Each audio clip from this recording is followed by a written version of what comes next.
First, though, we start with what has become a contentious issue, gun control. It is under scrutiny this week in particular. Conservative leader Aaron O'Toole continues to clarify his stance on firearms currently prohibited by the Liberal government. He is promising to maintain that ban, but also launch a review of Canada's firearm classification system. It's now a point of attack and counterattack. Let me be clear. I will maintain the restrictions in place and have a public and transparent system to review classification. I'm not going to believe whatever it is that he's trying to say at this particular minute, knowing that he might say something different an hour from now. We would support a mandatory buyback of assault weapons. It's something Mr. Trudeau had said he would do. It's something that advocates have demanded, and Mr. Trudeau backed away from that commitment. So what should we expect from each party? Rachel Blaney is a BC NDP candidate. Pam Damoff is an Ontario Liberal candidate, and Eric Duncan, an Ontario Conservative candidate. Good afternoon to all three of you. And Eric, I want to start with you just because the Conservative platform is in some ways what kicked off a lot of this discussion. It has been changed. There is now a footnote. We've reported on that. But the question that is, still sort of unclear to me in terms of the answer, Aaron O'Toole is saying there will be a review. Until that time, everything essentially stays as it is. What's banned now remains banned then. And correct me if I'm wrong here, but that review that will take place, is it plausible after that review that some firearms that are currently banned would no longer be banned? Well, I think as Aaron said today in his press conferences, we're not going to presuppose the outcome of that. When we talk about a public independent process, David, that does not presuppose what any conclusions would be. What we've committed to as part of that review is making it public and making sure that all walks of life and everybody has a fair opportunity to have their say in that process. To go in to say what might or might not be in there, I think, and as Aaron said today, takes away from the independence. I think what we need to do and our message on this is to take the politics out of this, look at it, have a public process that people can be confident in, that's independent and arm's length from elected officials, and have everybody involved that can have a fair say on this. So to come out and say this might happen at the end or that might happen at the end, I don't think that's a fair. If we're keeping it independent and we're keeping that public, that process will play itself out. And that's where we need to leave it at. That's where our commitment is to take the politics out of it. Okay, so I hear what you're saying, that, it is plausible that some firearms that are banned now might not be banned later. You don't want to presuppose what that is. But when you say taking the politics out of it, ultimately the government of the day is the one that is going to appoint who gets to review that. Now, the Liberals have previously taken the approach that it is primarily police that do that. Previous Conservative governments have taken the approach that it includes firearms users, the gun lobby, as well as police. So there is a political element to it in that you get to choose who gets to decide. Do you know who would be part of that panel? Would it include, for instance, gun manufacturers and members of the gun lobby in Canada, as it has in previous Conservative governments?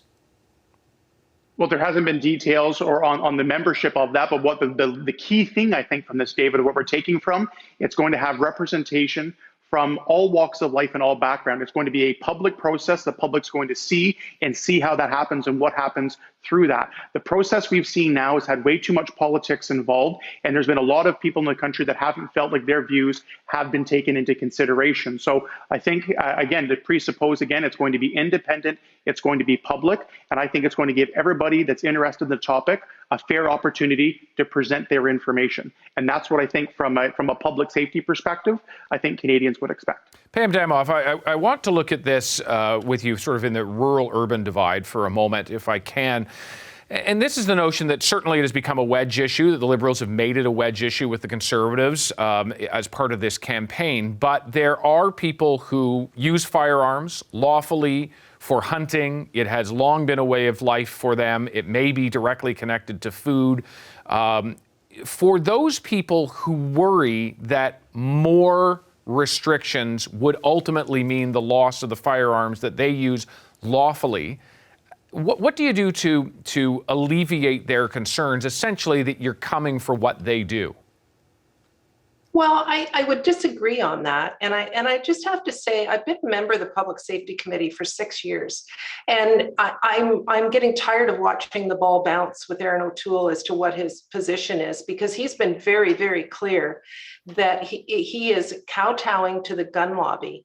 And to put this on gun owners is really unfortunate. The issue here is that Aaron O'Toole made promises to the two gun lobby organizations in Canada, got an A rating for them, promising to repeal our ban on guns that their only purpose is to kill as many people as quickly as possible, like happened at Polytechnique, like happened in the Dawson College shooting. So let's be real here. Aaron O'Toole is just saying what he needs to say to anybody that in order to get elected.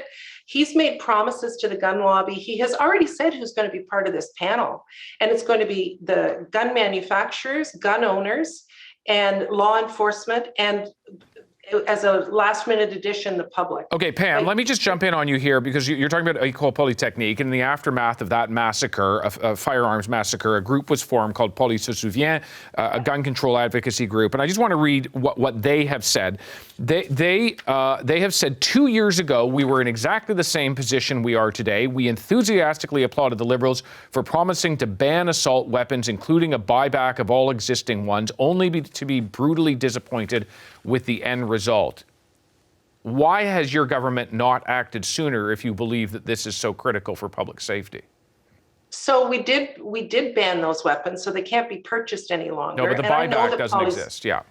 Right. And I know that Police se souvient was disappointed, and I was one of the people that was supporting their position, actually, and I was really quite pleased in our platform to see that those guns will have to be turned back in, or they will be made that they can't be used. That's the fear that people have. You know, I have someone in my riding with 2 AR-15s who has said it will have to be pulled from his cold, dead hands. Does that make me feel comfortable knowing he has a working AR-15? No, it doesn't. And so why has the buyback program not gone into existence, given that it was a promise? You know what?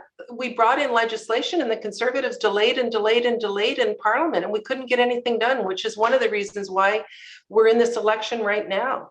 But we did have legislation. My hope was that we could amend it at committee, and I was hopeful that we could get there with witnesses like Heidi from Police se souvient and others who wanted to see more teeth in the legislation. We introduced the legislation, but because of political stalling tactics in Parliament, we weren't able to get it moving. Okay, let me get to Rachel Blaney of the NDP here on this. And I want to talk to you about national handgun ban. Again, Police se souvient, this gun control advocacy organization, has said that they hope to see a national handgun ban.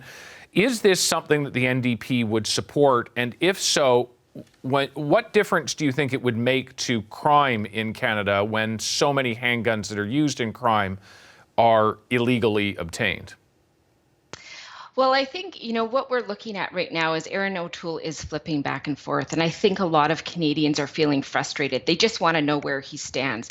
Adding a footnote to your platform is absolutely one of the most bizarre things I've ever seen during a campaign. But when we're talking about how illegal guns get into our country, that is something where we're not seeing a lot of focus in terms of action. So we know that the last Conservative government actually fired about 1,000 border workers. So when we talk about how people are getting these illegal guns over the border, well, of course, it's going to be a lot more easy if they don't have people on the front lines actually stopping that process.